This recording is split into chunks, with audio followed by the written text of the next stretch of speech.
A jury in the Boston Marathon bombing trial today found Dzhokhar Tsarnaev guilty on all 30 counts, including using a weapon of mass destruction. Now that same jury will decide whether he will pay with his life for the deadly attack. The jury convicted Dzhokhar Tsarnaev on all 30 counts against him after deliberating a little less than 11 hours over 2 days. I don't know what justice is. I'm grateful to have him off the street.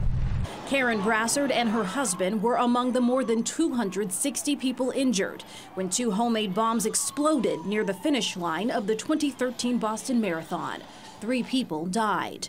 Tsarnaev showed little emotion, looking down at the defense table and fidgeting as the word guilty was repeated over and over. Whether or not he showed any remorse, how we would feel about it. And personally, I wouldn't have bought it. I would have been more frustrated if he had shown it, because throughout this whole thing, he's been, to use my word, arrogant.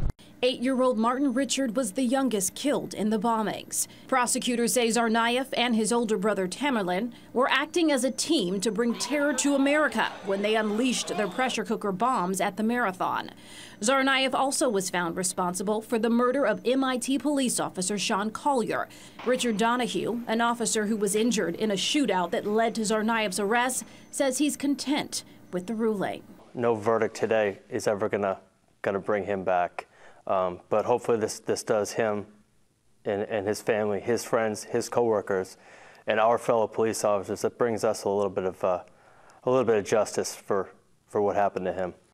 Tsarnaev's defense attorney, Judy Clark, conceded from the beginning that Dzhokhar participated in the crimes, but that he was only following Tamerlan's lead.